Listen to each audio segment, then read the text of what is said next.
प्रिय प्रेरक साथियों नमस्कार। अभी बिहार में जो बेमौसम बारिश हो रही है, ओले गिर रहे हैं और किसान की फसल को जो नुकसान हुआ है, क्या उससे बिहार सरकार के द्वारा कुछ मुआवजा मिलेगा या किसान का फसल ऐसे ही बर्बाद हो जाएगा और किसान भी बर्बाद हो जाएंगे? आइए आज के वीडियो में इसी पर बात करते हैं। आइए सबसे पहले बात करते हैं कि बेमौसम बरसात का कारण क्या है। खास करके मार्च के महीने में जो बारिश हो रही है, तो इसके पीछे भाई लोग दो कारण है। पहला कि अभी अरब सागर में नमी के कारण और पश्चिमी विक्षोभ के कारण बिहार में उसका असर देखने को मिल रहा है। दूसरा कारण है कि राजस्थान में साइक्लोन सर्कुलेशन हो रहा है, जिसका असर भी बिहार पर देखने को मिल रहा है। बारिश हो रही है। एक एक बिंदु को समझते हैं। बेमौसम की बरसात का क्या कुछ लाभ भी है?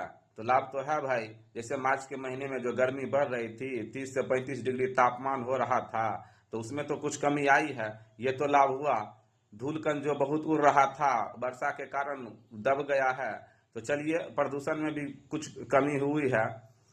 लेकिन सबसे बड़ा जो नुकसान हुआ उसके बारे में बात करते हैं। हम तो जानते हैं कि भारत एक कृषि प्रधान देश है, और खास करके बिहार, लखीसराय या बेगूसराय जैसे क्षेत्र, जहां के किसान अपनी आय अभी के समय, खास करके मार्च के समय में, जब फसल गेहूं का हो, दलहन हो, तिलहन हो, सब फसल पक के तैयार है, लोग उसकी कटाई कर रहे हैं। कहीं कहीं पर उसकी, वो क्या कहते हैं, हम लोग इधर करनी कहते हैं, करनी कर रहे हैं। बहुत लोगों का करनी हो गया है, बहुत लोगों का फसल अभी खेते में पड़ा हुआ है। अब बारिश पड़ गई तो नुकसान तो हुआ, फसल की गुणवत्ता में जरूर कमी आएगी। तो हम सब तो जानते हैं कि विभिन्न तरह की आपदाओं में सरकार के द्वारा मुआवजा मिलता है, लेकिन क्या बिहार के किसान को, लखीसराय के किसान को, बेगूसराय के किसान को ये मालूम है कि बेमौसम बरसात के कारण अगर फसल पर नुकसान हो तो उसका भी मुआवजा सरकार के द्वारा मिलता है?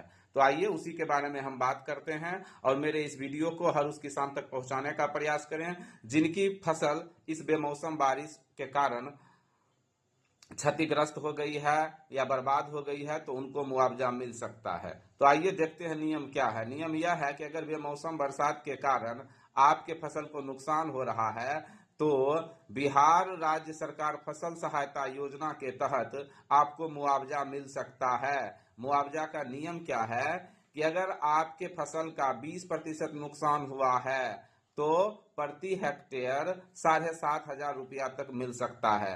अब हमारे किसान भाइयों को यह भी पता नहीं होगा कि 1 हेक्टेयर में कितना बीघा होता है, तो चलिए हम बता देते हैं।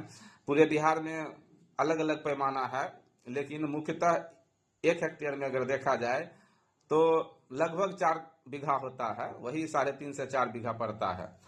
तो 20% अगर आपको नुकसान हो रहा है और 4 बीघा तक की खेती कर रहे हैं, तो आपको 7,500 तक का मुआवजा मिलेगा। 20% से अधिक नुकसान होगा तो आपको प्रति हेक्टेयर 10,000 तक का मुआवजा मिल सकता है, और विशेष परिस्थिति में आपको 17,000 तक प्रति हेक्टेयर मुआवजा मिल सकता है। नियम यह भी है भाई लोग कि एक किसान को 2 हेक्टेयर तक का ही मुआवजा मिल सकता है। और मुआवजा आपको कैसे मिलेगा?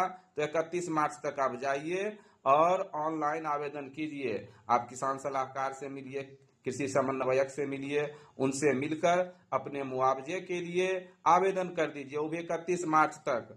और यह जो पैसा आपको मिलेगा डीबीटी के माध्यम से मिलेगा, डायरेक्ट बेनिफिट ट्रांसफर, बीच में कोई बिचौलिया नहीं, कोई दलाल नहीं, सीधा आपके खाता पर आएगा।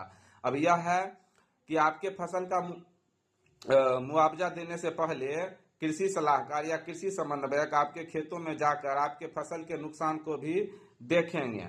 तो मेरा उद्देश्य यह नहीं है, मेरा उद्देश्य सिर्फ यह है कि हमारे बिहार के किसानों को, खास करके हम लोग के ग्रामीण क्षेत्र में जो अभी स्थिति है, कल से ही देख रहे हैं कि बारिश के कारण फसलों को बहुत नुकसान हुआ है, तो हम लोग को तो मुआवजा मिलना चाहिए। अब जानकारी के अभाव में किसान थोड़े कम पढ़े लिखे होते हैं, जानकारी के अभाव में मुआवजा नहीं ले पाते हैं, तो उनको बता देते हैं कि 31 मार्च तक आप जाइए और ऑनलाइन आवेदन कीजिए, कृषि सलाहकार से मिलिए, कृषि समन्वयक से मिलिए, और अपने हक के लिए, जो आपकी फसल बर्बादी हुई है या फसल की गुणवत्ता में जो कमी हुई है, अगर सरकार उसके लिए हमको मुआवजा दे रही है तो हम क्यों ना लें।